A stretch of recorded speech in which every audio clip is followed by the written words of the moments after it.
Fais l'essentiel que presque tout le monde ignore et commence à transformer réellement ta vie. Soyons honnêtes, tu as déjà essayé des chemins trop compliqués. Tu as déjà suivi des méthodes remplies de promesses. Tu as commencé motivé plusieurs fois, et pourtant tu as toujours cette impression d'être en retard dans ta propre vie. Le problème n'est pas un manque d'information. Tu sais déjà ce que tu dois faire. L'erreur, c'est que tu négliges l'essentiel, ce qui soutient tout changement réel et durable. La majorité des gens abandonnent précisément ce qui fonctionne vraiment, des actions simples, répétées chaque jour. Il existe une puissance énorme dans l'essentiel bien fait. C'est cela qui te sort du chaos, de la procrastination et de la confusion mentale, et qui te conduit vers un état de clarté, de contrôle et de progrès réel. Ce n'est pas de la magie. C'est de la constance. Aujourd'hui, cette vidéo parle de cela, revenir à la simplicité, revenir à ce qui fonctionne. Tu vas comprendre comment des habitudes fondamentales que presque personne n'applique réellement changent ta façon de penser, renforcent ta concentration et commencent à transformer ta vie concrètement. Car celui qui gagne ne fait pas des choses extraordinaires pendant un seul jour.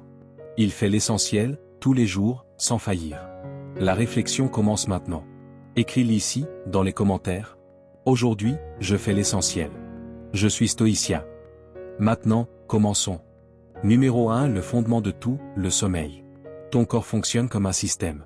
Il existe une horloge interne qui régule ton énergie, tes hormones, ta concentration et même ton état émotionnel. Lorsque tu te couches tôt un jour et très tard le lendemain, lorsque tu te lèves à 6 heures un matin puis à 9 heures le suivant, tu ne dors pas seulement mal. Tu désorganises le système même qui maintient ton énergie en vie. Les stoïciens parlaient déjà de vivre en harmonie avec la nature. Marc Aurèle rappelait que tout ce qui sort de l'équilibre perd de sa force. Et il en va exactement de même pour le corps humain. Le problème n'est pas de dormir peu. Le vrai problème, c'est que ton corps ne sait jamais quand il va se reposer. Lorsqu'il ne le sait pas, il entre en état d'alerte. C'est pour cette raison que beaucoup de personnes dorment 8 heures et se réveillent malgré tout fatiguées, avec l'esprit lent et le corps sans énergie. Ce n'est pas un manque de sommeil, c'est un manque de régularité. Pour comprendre la tension que crée l'irrégularité, imagine une personne qui ne sait jamais quand elle recevra son prochain salaire. Même lorsque l'argent arrive, elle reste tendue, inquiète, incapable de se détendre pleinement. C'est exactement ce qui se passe quand le repos n'a pas d'horaire fixe. Ton corps ne fait pas confiance au fait qu'il va réellement récupérer. Celui qui construit une vie ordonnée commence par l'essentiel. Et l'essentiel, c'est de respecter ton propre rythme, te coucher toujours à la même heure et te lever toujours à la même heure. C'est précisément pour cela que presque personne ne le fait. Peu de gens prennent cette habitude au sérieux. Pourtant, l'essentiel bien appliqué transforme le simple en extraordinaire, le quotidien en réussite, et l'effort en résultat constant. Ce n'est pas un seul jour qui transforme ta routine, c'est la continuité. Continuer même quand tu n'en as pas envie, même quand personne ne regarde. C'est cela qui produit des résultats réels.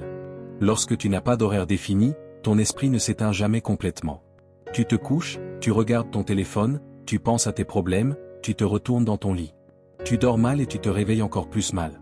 Le résultat est un épuisement constant, des difficultés de concentration, une irritabilité facile et cette sensation étrange de toujours manquer de repos, comme si ton corps n'était jamais totalement récupéré. La solution est simple, mais puissante. Choisis une heure pour te coucher. Choisis une heure pour te lever. Et respecte-les tous les jours, même le week-end. Au début, ton corps résiste, tu as sommeil à des heures inhabituelles, tu te réveilles un peu confus. Puis il apprend. En quelques jours, tu t'endors plus vite. En quelques semaines, tu te réveilles parfois avant même que le réveil ne sonne. Non pas parce que tu dors plus longtemps, mais parce que tu dors mieux. Tu te sens moins irritable, plus énergique, ton esprit est plus clair et tes journées deviennent plus productives. Épictète disait que la discipline consiste à gouverner ce qui dépend de toi. Et peu de choses dépendent autant de tes décisions que l'heure à laquelle tu vas te coucher. Quand le sommeil est en ordre, tout le reste s'améliore, l'énergie, la concentration, l'humeur et même ta patience envers les autres. Réfléchis un instant. Combien de fois t'es-tu couché très tard le week-end, à regarder des séries, à utiliser ton téléphone ou à sortir, pour ensuite passer ton lundi fatigué, à bâiller, sans concentration et irritable pour un rien? Ce n'est pas de la paresse. C'est ton corps désorganisé qui te présente la facture. Si tu veux remettre ta vie en ordre, commence ici. Fixe une heure précise pour dormir. Fixe une heure précise pour te réveiller. Et traite cela comme une priorité, pas comme une option. Garde cette idée en tête, sans un sommeil organisé, tout effort devient lourd. Avec un sommeil en ordre, l'énergie commence à travailler pour toi. L'esprit s'éveille, tu fonctionnes à nouveau dans ta meilleure version. Et cela nous amène à la prochaine habitude. Car bien dormir ne sert à rien si tu nourris mal le corps que tu viens de récupérer. C'est comme remplir une voiture puissante avec un carburant de mauvaise qualité en espérant de grandes performances. La prochaine habitude déterminera si cette énergie devient de la clarté, ou retourne au simple épuisement. Numéro 2. Une nutrition qui apporte de la clarté. Tu n'as pas besoin d'un régime à la mode. Tu n'as pas besoin de menus compliqués. Tu n'as pas besoin de produits chers au nom anglais. Tu as besoin de vraie nourriture. Une nourriture que ta grand-mère reconnaîtrait comme telle. Du riz, des haricots, des œufs, des légumes, des fruits, des produits frais. L'essentiel bien appliqué soutient bien plus ton énergie que n'importe quel supplément à la mode ou alimentation miracle. Tu n'as pas besoin d'aliments ultra transformés qui promettent des miracles. Et voici une vérité que beaucoup ressentent, mais que peu relient consciemment, un corps mal entretenu affaiblit l'esprit. Quand tu manges mal, tu ne le ressens pas seulement dans l'estomac. Tu le ressens dans la perte de concentration au milieu du travail, dans la patience qui s'épuise pour un rien, dans la difficulté à prendre des décisions simples, dans cette fatigue constante qui ne disparaît jamais. Pour les stoïciens, le corps était l'outil de l'esprit. Sénèque disait que nous devons traiter le corps avec respect, car c'est à travers lui que nous accomplissons notre rôle dans le monde. Il n'existe pas d'esprit fort dans un corps surchargé et malmené chaque jour. Pourtant, la majorité fait exactement l'inverse. Elle complique ce qui est simple. Elle s'obsède avec les calories, les formules, les régimes correctifs, tout en remplissant son panier de courses avec des produits ultra transformés étiquetés « fitness ». Elle achète des barres protéinées pleines de produits chimiques, des boissons soi-disant saines remplies de sucre caché, des plats prêts à consommer en croyant bien faire. Puis elle ne comprend pas pourquoi elle vit fatiguée, confuse et sans énergie. Reviens à la simplicité. Quand tu le peux, cuisine. Cela n'a pas besoin d'être élaboré. Un œuf brouillé suffit déjà. Une tomate est déjà une vraie nourriture. Du riz, des haricots et des légumes soutiennent ton corps pendant des heures. Assieds-toi pour manger, sans téléphone à la main, sans précipitation. Mastique lentement. Fais attention à ce que tu mets en toi. Cela aussi, c'est organiser sa vie. Car lorsque tu manges mieux, tu penses mieux. Tu dors mieux. Tu travailles mieux. Tu prends de meilleures décisions. Tout est connecté. Sois honnête avec toi-même maintenant. Ce que tu mets dans ton corps chaque jour te renforce-t-il, ou t'affaiblit-il peu à peu? Si cela résonne en toi, écris en commentaire. J'honore mon corps avec de la vraie nourriture. Car celui qui choisit la simplicité chaque jour construit la clarté, la force et la discipline. Et celui qui prend soin de son corps élargit son esprit. Avant de passer au prochain domaine, commence par prendre soin de ton corps. Assieds-toi pour manger, sans téléphone à la main, sans hâte. Réfléchis-y attentivement. Si ce qui entre dans ton corps influence directement ton esprit, alors regarde maintenant autour de toi. Observe le désordre accumulé, les objets hors de leur place, les tâches repoussées à plus tard, les choses éparpillées que tu ne remarques même plus. Car il ne sert à rien de chercher la clarté intérieure tout en vivant entouré de chaos extérieur. Le désordre que tu tolères chaque jour draine ton énergie vitale. Même lorsque tu prétends y être habitué, il vole ta concentration et pèse sur ton inconscient. Tu t'assieds pour travailler et tu te disperses. Tu veux te concentrer, mais ton regard erre dans le désordre. Tu ressens une fatigue étrange, comme si tout demandait plus d'efforts. Ce n'est pas une coïncidence. Un environnement désorganisé fatigue l'esprit. C'est pour cela que la prochaine habitude est urgente, une pensée ordonnée ne peut pas survivre dans un environnement abandonné. Numéro 3. Prends soin de ton espace chaque jour. C'est l'une des habitudes les plus simples, et pourtant l'une de celles qui ont le plus d'impact sur ton organisation mentale et émotionnelle. La plupart des gens pensent que maintenir leur maison en ordre exige une journée entière de ménage. Ce grand nettoyage du week-end, passer à balayer, frotter et tout organiser d'un seul coup, jusqu'à finir épuisé, irrité, avec l'impression d'avoir perdu son seul jour libre. Mais le problème n'a jamais été le manque d'effort. Le vrai problème, c'est l'accumulation. Ta maison n'a pas besoin de marathon de nettoyage. Elle a besoin d'un soin constant. Pense à ton environnement comme à un jardin. Quand tu l'arroses un peu chaque jour, tout reste beau et en bonne santé. Quand tu l'abandonnes toute la semaine, tu dois ensuite passer des heures à arracher les mauvaises herbes, couper les branches et tenter de récupérer ce qui est devenu incontrôlable. L'organisation fonctionne exactement de la même façon. 15 minutes le matin. 15 minutes le soir. Un espace à la fois. Une petite tâche à la fois. Tu te lèves, tu fais ton lit, tu ranges les coussins du salon. Tu passes par la salle de bain, tu essuies rapidement le lavabo. Tu finis de manger, tu laves ton assiette immédiatement au lieu de la laisser s'accumuler dans l'évier. Des actions simples, rapides, peu fatigantes, mais qui empêchent le chaos de se former. Quand tu repousses tout à plus tard, l'évier devient une montagne de vaisselle. La chambre se transforme en tas de vêtements. Le salon devient un dépôt d'objets hors de leur place. Et à la fin de la semaine, toute la maison semble être un problème. C'est comme ignorer les factures jusqu'à ce qu'elles deviennent une dette énorme. Ce n'est pas une grosse dépense qui a créé le chaos, mais une multitude de petits oublis accumulés. Napoléon il disait que le désordre dans l'environnement n'est pas un simple accident, c'est le reflet d'un esprit sans plan. Et Marc Aurèle allait encore plus loin, vivre entouré de désordre affaiblit l'esprit, tandis que l'ordre construit une pensée ferme et claire. Sans que tu t'en rendes compte, le désordre te vole ta paix intérieure. L'ordre, lui, te rend le contrôle et l'équilibre. Quand tu organises ton espace, tu ne fais pas que nettoyer, tu entraînes la discipline, tu crées de la clarté, tu allèges ta routine. Et quelque chose de curieux se produit. La maison cesse de te fatiguer rien qu'en la regardant. Elle n'est plus une source de stress, mais devient un lieu qui transmet calme, concentration et sensation de maîtrise. Tu n'as plus besoin de passer tout ton samedi à nettoyer, parce que rien ne s'est accumulé. Ce qui semblait être un chaos immense se transforme en petites actions faciles à maintenir. L'organisation n'est pas un événement hebdomadaire. C'est une habitude construite à partir de petites décisions, répétées chaque jour, jusqu'à devenir automatique. Retiens ceci, un environnement désordonné draine ton énergie. Un environnement organisé te rend le contrôle. Quand tu vis entouré de désordre, ton esprit a tendance à se désorganiser lui aussi. Quand l'environnement est en ordre, ta pensée fonctionne mieux. Sois honnête avec toi-même. Ta maison t'apporte-t-elle de la paix, ou te fatigue-t-elle rien qu'en la regardant? Commence aujourd'hui. Pas tout à la fois. Une seule chose. Choisis un petit espace, une table, l'évier de la cuisine, la chambre, la salle de bain. Range-le et maintiens-le en ordre chaque jour. Observe alors comment ton esprit devient plus léger, comme si un poids invisible quittait tes épaules. Quand tu mets ton environnement en ordre, ce n'est pas seulement ta maison qui change, c'est ton sentiment de contrôle sur ta vie qui revient. Tu l'as compris maintenant. L'organisation n'est pas un effort extrême. C'est de la constance. Mais il existe quelque chose d'encore plus dangereux que le désordre de la maison, le désordre de l'esprit. Un espace propre ne sert à rien si tes pensées restent confuses, sautant d'un problème à l'autre, sans direction ni concentration. Si ton environnement commence déjà à t'obéir, il est temps de renforcer ce qui guidera toutes tes décisions. Dans la prochaine habitude, tu comprendras pourquoi lire chaque jour n'est pas un simple loisir. C'est une protection mentale. C'est ce qui construit la clarté, la concentration et la vision à long terme. L'habitude numéro 4 est celle qui sépare ceux qui se contentent d'organiser leur vie, de ceux qui évoluent réellement. Numéro 4, lis 7 jours sur 7. Ton esprit fonctionne comme un muscle. Ce que tu exerces se développe. Ce que tu n'utilises pas s'affaiblit.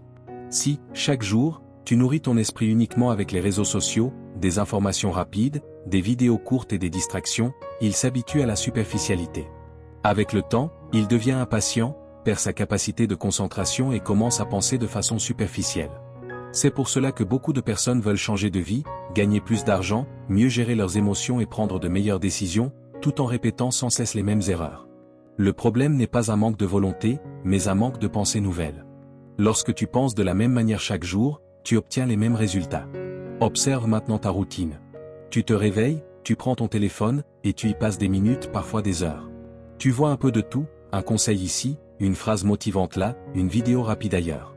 Tu as l'impression d'avoir appris quelque chose, mais à la fin de la journée, qu'est-ce qui est réellement resté? La plupart du temps, presque rien. Cela crée une illusion de progrès. Tu consommes beaucoup d'informations, mais tu ne transformes rien à l'intérieur de ton esprit. Lire, c'est différent. Lorsque tu prends un livre, ton cerveau ralentit.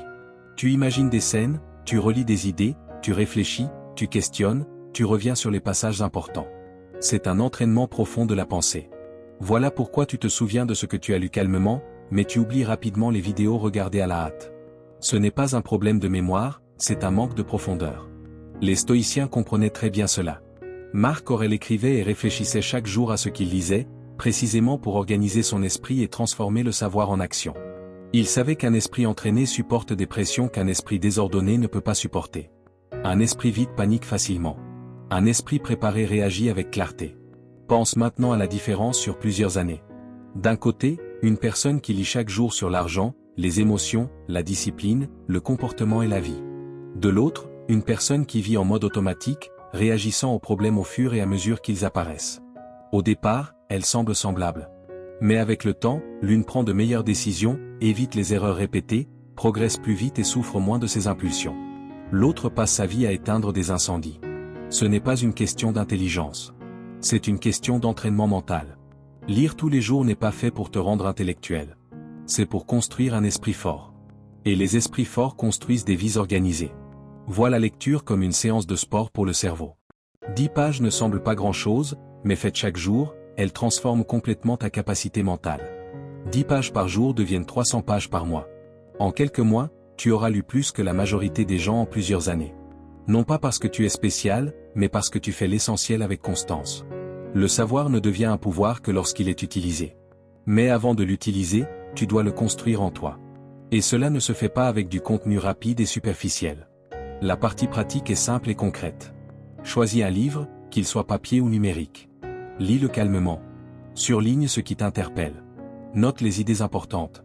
Tu n'as pas besoin d'1 heure par jour. Commence par 10 pages, mais fais-le tous les jours.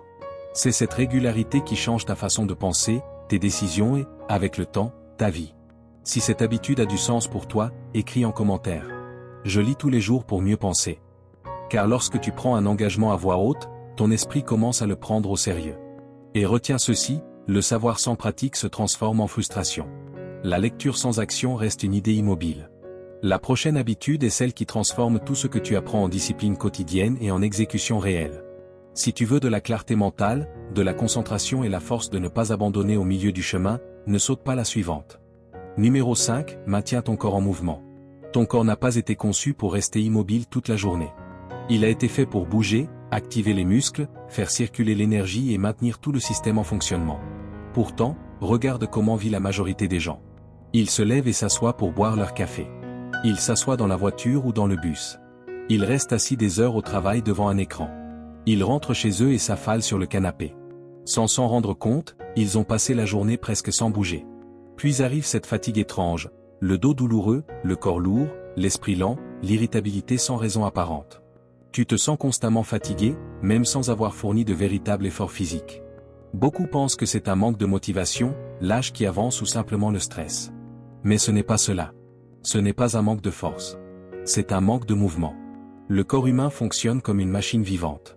Lorsqu'il reste immobile trop longtemps, tout commence à se bloquer.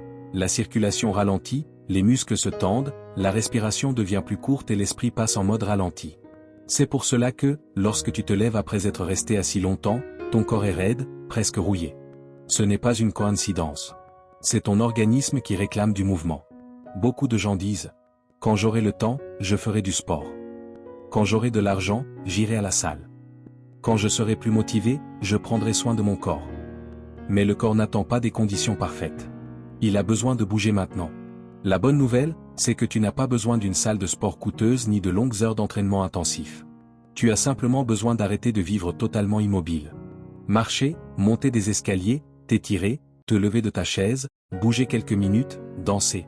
Des gestes simples, répétés chaque jour, suffisent déjà à débloquer le corps. En quelques jours, les douleurs diminuent. En quelques semaines, l'énergie augmente. Peu à peu, l'humeur s'améliore et l'esprit devient plus clair. L'inertie est le plus grand ennemi de l'action, et elle commence dans le corps. Quand le corps bouge, l'esprit suit. Quand le corps reste immobile, tout devient plus lourd. Le corps est l'instrument qui permet à l'esprit d'agir dans le monde. Lorsqu'on néglige cet instrument, même les tâches les plus simples deviennent difficiles. Il n'est pas nécessaire d'exagérer. 20 minutes par jour font déjà une réelle différence. Et si 20 minutes te semblent trop, commence par 5. Ce qui transforme réellement, ce n'est pas l'intensité occasionnelle, mais le mouvement constant. N'attends pas d'avoir envie pour bouger. Bouge même sans envie. Car celui qui ne se met en mouvement que lorsqu'il est motivé reste prisonnier de son humeur du jour. Celui qui bouge même les jours de fatigue construit la discipline. Et la discipline change les schémas de vie. Voici quelque chose de pratique à faire maintenant. Lève-toi un instant. Étire les bras. Fais rouler les épaules. Respire profondément plusieurs fois. Puis choisis un moment fixe dans ta journée pour bouger un peu. Après le déjeuner, au réveil ou avant de dormir. Quelques minutes suffisent. Transforme cela en habitude. L'énergie ne naît pas de l'immobilité. Elle naît du mouvement. Numéro 6, entretenir une meilleure relation avec les écrans. Partout, presque tout le monde a son téléphone portable à la main. Et ne te blâme pas pour cela. Ces dernières années, notre relation au téléphone a complètement changé. Il est devenu une extension de notre vie quotidienne, au point qu'aujourd'hui, souvent sans t'en rendre compte, tu en dépends pour presque tout. Le téléphone est un outil puissant. Il peut réellement t'aider à améliorer ta vie, à apprendre, à communiquer, à évoluer. En soi, il n'est pas un problème. Le problème commence lorsque tu ne l'utilises plus par nécessité, mais par réflexe. Tu te réveilles et tu déverrouilles déjà l'écran. Tu manges en regardant ton téléphone. Tu travailles en regardant ton téléphone. Tu te reposes en regardant ton téléphone. Tu te couches en regardant ton téléphone. Tu fais défiler le fil d'actualité sans intention. Tu passes d'une vidéo à une autre. Tu réponds à des messages qui n'étaient même pas urgents. Tu ouvres des applications sans même te souvenir pourquoi. Combien de fois as-tu dit « Je n'ai pas eu le temps aujourd'hui » alors que tu as passé 20, 30 ou 40 minutes sur ton téléphone sans même t'en rendre compte? Le temps n'a pas disparu. Il a été drainé par de petites distractions successives. Sénèque disait déjà que le véritable problème de la vie n'est pas que nous ayons peu de temps, mais que nous en gaspillons beaucoup. Aujourd'hui, l'une des plus grandes formes de gaspillage tient dans ta poche. Chaque fois que tu interromps ce que tu fais pour regarder un écran, ton esprit se fragmente. Tu perds ton rythme. Tu mets du temps à retrouver ta concentration. Tu te fatigues plus vite. Non pas parce que tu es faible, mais parce que tu es constamment arraché au moment présent. C'est comme essayer de marcher pendant que quelqu'un te tire par le bras toutes les 30 secondes. Maintenant, imagine à quoi ressemblerait ta journée si tu étais réellement présent.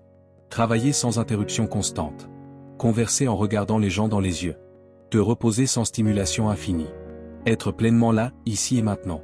Tu ferais plus en moins de temps. Tu te sentirais moins fatigué. Et tu terminerais ta journée avec un véritable sentiment de progression. Marc Aurèle rappelait que celui qui gouverne sa propre esprit gouverne sa propre vie. Aujourd'hui, gouverner son esprit commence par gouverner son attention. Si tu ne définis pas de limite à l'écran, c'est l'écran qui définit le rythme de ta vie. Voici quelque chose de simple, mais profondément transformateur. Crée des moments sans téléphone. À table, le téléphone ne participe pas. Pendant la première heure de la journée, ta vie ne commence pas avec les problèmes des autres. Pendant la dernière heure du soir, ton esprit ralentit, sans lumière bleue ni stimulation artificielle. La chambre, la table à manger, l'espace de travail. Fais cela pendant une semaine. Tu remarqueras plus de concentration, plus de calme, plus de temps libre et moins de fatigue en fin de journée. Non pas parce que tu auras accompli quelque chose d'extraordinaire, mais parce que tu auras cessé de te distraire en permanence. Alors pose-toi honnêtement cette question. Est-ce que ton téléphone te sert, ou est-ce qu'il te dirige? Commence aujourd'hui. Ouvre un livre. Et seulement ensuite, si nécessaire, retourne au clavier. Numéro 7. L'environnement et les relations, une influence silencieuse. Observe la vie réelle. Tu passes du temps avec des personnes qui se plaignent de tout, et peu à peu, tu commences toi aussi à te plaindre. Tu fréquentes des gens qui vivent dans le drame, et le chaos devient normal dans ton esprit. Tu côtoies des personnes qui se moquent de la discipline, et bientôt tu te sens ridicule d'essayer de t'améliorer. Et le plus dangereux, c'est que cela n'arrive pas brutalement. Cela arrive comme une habitude. Tu abaisses tes objectifs pour t'intégrer. Tu coupes tes idées pour ne pas être critiqué. Tu caches tes progrès pour ne déranger personne. Les stoïciens étaient très clairs à ce sujet. Marc Aurèle écrit dans les Méditations que tu finis par ressembler à ce que tu laisses entrer dans ton esprit chaque jour. Et les gens entrent dans ton esprit même lorsqu'ils ne te parlent pas directement, simplement par leur présence, leur attitude et leur manière de voir la vie. Voici donc une question inconfortable, mais libératrice. Qui, dans ton entourage, te laisse dans un pire état après l'avoir quitté? Pire moralement? Pire émotionnellement? Pire en courage? Pire en discipline? Il existe des personnes après lesquelles tu dois te remettre. Ce n'est pas de l'amitié. C'est du drainage. À l'inverse, il existe aussi des personnes qui te laissent plus solide, plus lucide, plus aligné. Des personnes qui te ramènent à la réalité sans t'humilier. Qui te rappellent ce que tu veux construire quand tu es sur le point d'abandonner. Qui incarnent le courage que tu aimerais développer. Ce que beaucoup mettent du temps à comprendre, c'est que construire de meilleures relations ne consiste pas à changer tout le monde. Cela consiste à choisir consciemment ce qui devient routine dans ta vie. Réduire l'exposition à ce qui t'affaiblit. Augmenter le contact avec ce qui te renforce. Parfois, une seule conversation par semaine avec la bonne personne peut transformer tout un mois. Car une vérité demeure, personne ne construit quelque chose de grand seul. Il faut un environnement, des références, du soutien et une exigence saine. Les relations fonctionnent dans les deux sens. Alors voici la partie mature. Deviens le type de personne que tu aimerais avoir dans ta vie. Arrête d'être celui qui se plaint sans agir. Arrête d'être celui qui promet et disparaît. Si tu veux un cercle fort, tu dois être forte à l'intérieur de ce cercle. Fais aujourd'hui un ajustement simple. Rapproche-toi de quelqu'un qui t'élève. Éloigne-toi un peu de quelqu'un qui te draine. Sans annonce. Sans explication. Sans conflit. Juste un ajustement intérieur. Et si tu devais retenir une seule leçon de tout cela, retiens celle-ci. Lorsque ton environnement cesse de te drainer, ton énergie cesse de servir à survivre et commence à servir à construire. Numéro 8. Éloigne-toi de tout ce qui t'affaiblit. Si tu appliques correctement cette habitude, 3 choses se produisent presque immédiatement. Ton temps réapparaît, ton anxiété diminue et ton esprit cesse d'être constamment saturé. Car cette habitude ne consiste pas à ajouter une tâche de plus à ta journée. Elle consiste à éliminer ce qui te fait saigner intérieurement. Ton énergie fonctionne comme un réservoir. Tout ce que tu fais au cours de la journée soit le remplit, soit le vide lentement. Quand ce réservoir est plein, tu penses plus clairement, tu as plus de patience, tu te concentres mieux et tu passes plus facilement à l'action. Quand il se vide en permanence, tout devient lourd. Même les choses simples deviennent épuisantes. C'est ici que beaucoup de personnes se trompent. Tu n'es pas à court de temps. Tu n'es pas à court de force. Tu perds de l'énergie chaque jour. Tu la perds dans de petits comportements qui paraissent inoffensifs. Rester trop longtemps sur ton téléphone le soir, alors que tu sais que tu dois te lever tôt le lendemain. Entrer sur les réseaux sociaux et en sortir en te comparant à tout le monde. Boire ou manger des choses qui procurent du plaisir sur le moment, mais te laissent plus fatigué ensuite. Entretenir cette pensée automatique qui surgit dès que quelque chose ne fonctionne pas. Rien ne va. Rien n'avance. Pris séparément, rien de tout cela ne semble grave. Mais répété chaque jour, cela t'affaiblit intérieurement. C'est comme un verre rempli de petits trous. Tu essaies de mieux t'organiser, de mieux dormir, de mieux te concentrer, d'améliorer ta vie. Mais ton énergie s'échappe par des fuites invisibles. Et alors apparaît cette sensation étrange. Vivre constamment fatigué, anxieux, avec l'esprit embrouillé. Laisse-moi te poser une question directe. Qu'est-ce que tu fais qui t'affaiblit, et que tu continues pourtant à défendre? Tu appelles cela « juste un peu ». Tu dis « c'est ma façon d'être ». Tu dis « tout le monde fait pareil ». Mais au fond, tu connais le prix. Tu le ressens dans ton mauvais sommeil, dans ton manque de patience, dans ton absence de concentration, dans cette discipline qui ne tient jamais. La véritable croissance exige d'éliminer ce qui ne contribue pas à la personne que tu veux devenir. Il ne sert à rien d'essayer de construire quelque chose de meilleur si tu continues à nourrir ce qui te tire vers le bas. Organiser sa vie ne consiste pas seulement à dresser une liste de bonnes habitudes en espérant les respecter. Cela consiste à couper ce qui te sabote. Les stoïciens appelaient cela la maîtrise de soi. Épictète enseignait que l'on devient esclave de ce que l'on n'arrive pas à abandonner. Et c'est exactement ce que font certains comportements, ils ne ressemblent pas à une prison, mais ils te maintiennent faible, dépendant et condamné à revenir toujours au même poids. Parfois, le plus grand changement ne vient pas de l'ajout de quelque chose de nouveau. Il vient du retrait de ce qui dévore ta force. La mise en pratique est très simple. Choisis une seule chose que tu sais être affaiblissante. Cela peut être l'excès de téléphone le soir. Une consommation excessive de sucre. Un type de pensée qui te fait toujours chuter. Un comportement dont tu te repens systématiquement après. Supprime-le pendant 7 jours. Seulement 7. Ne promets pas, pour toujours. Expérimente simplement. Observe ensuite ce qui arrive à ton énergie, à ton humeur, à ta clarté mentale et à ta patience. Tu découvriras quelque chose d'essentiel. Beaucoup de choses que tu appelais « plaisir » étaient en réalité de l'autosabotage.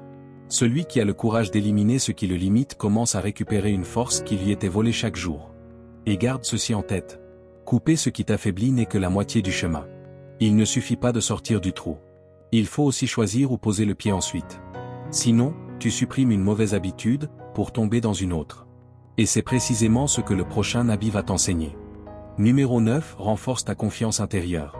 L'esprit humain fonctionne par schéma. Quand tu te promets quelque chose et que tu tiens parole, ton cerveau enregistre. Je peux me faire confiance. Quand tu te promets quelque chose et que tu ne le fais pas, il enregistre l'inverse. Mes paroles n'ont pas beaucoup de valeur. Au début, cela paraît insignifiant. Tu dis que tu vas te lever plus tôt, et tu ne te lèves pas. Tu dis que tu vas t'entraîner, et tu restes sur le canapé. Tu dis que tu vas étudier un peu, et tu prends ton téléphone. Rien n'explose. Rien ne semble grave sur le moment. Mais intérieurement, quelque chose commence à changer. Peu à peu, tu perds le respect pour toi-même. Et arrive un moment où ton esprit anticipe avant même que tu essaies. Ça ne sert à rien de commencer. Tu n'iras jamais jusqu'au bout. Promettre est facile. Ce qui est difficile, c'est de tenir quand la fatigue arrive, quand la journée a été lourde, quand l'envie disparaît. Chaque promesse non tenue est comme une petite fissure dans une fondation. Une seule ne fait rien s'écrouler. Mais des dizaines, jour après jour, finissent par faire tomber tout l'édifice.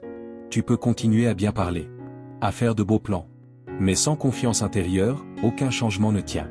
Épictète enseignait que le caractère se révèle lorsque tes actions confirment tes paroles. Ce n'est pas ce que tu dis que tu feras quand tu es motivé. C'est ce que tu fais quand tu es fatigué, découragé, et que personne ne te regarde. Pense maintenant à une personne qui promet toujours et ne tient jamais parole. Lui fais-tu confiance? Probablement pas. Pense ensuite à cette autre personne qui parle peu, mais fait toujours ce qu'elle dit. Elle inspire naturellement la sécurité, la force, la confiance. La même logique s'applique à toi-même. Chaque fois que tu respectes une promesse simple, te lever à l'heure, faire 15 minutes d'exercice, ranger un coin de la maison, étudier un peu, tu construis du respect intérieur. Et le respect intérieur devient discipline. La discipline ne naît pas de la motivation. Elle naît de petites promesses tenues chaque jour. À partir d'aujourd'hui, inverse le jeu. Avant de te promettre quoi que ce soit, pose-toi honnêtement cette question.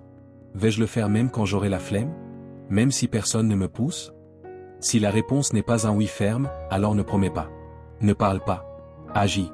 Les personnes fortes ne prennent pas d'énormes engagements. Elles décident clairement et reviennent rarement en arrière, non pas parce qu'elles promettent beaucoup, mais parce qu'elles tiennent ce qu'elles décident. Adopte cette mentalité dans ta vie. Décide moins, accomplis plus. Car celui qui honore sa propre parole construit son identité. Et celui qui a une identité solide peut soutenir n'importe quel changement. Si tu ne te fais plus confiance, aucun plan ne fonctionne. Tout commence ici. Numéro 10. Maîtrise le silence. Cette habitude relie toutes les autres. Nous vivons constamment dans le bruit, notifications, vidéos, messages, musique, écran, des milliers de pensées. Il y a toujours quelque chose qui occupe l'espace. Et c'est pour cela que presque personne ne réfléchit vraiment. La plupart des gens se contentent de réagir.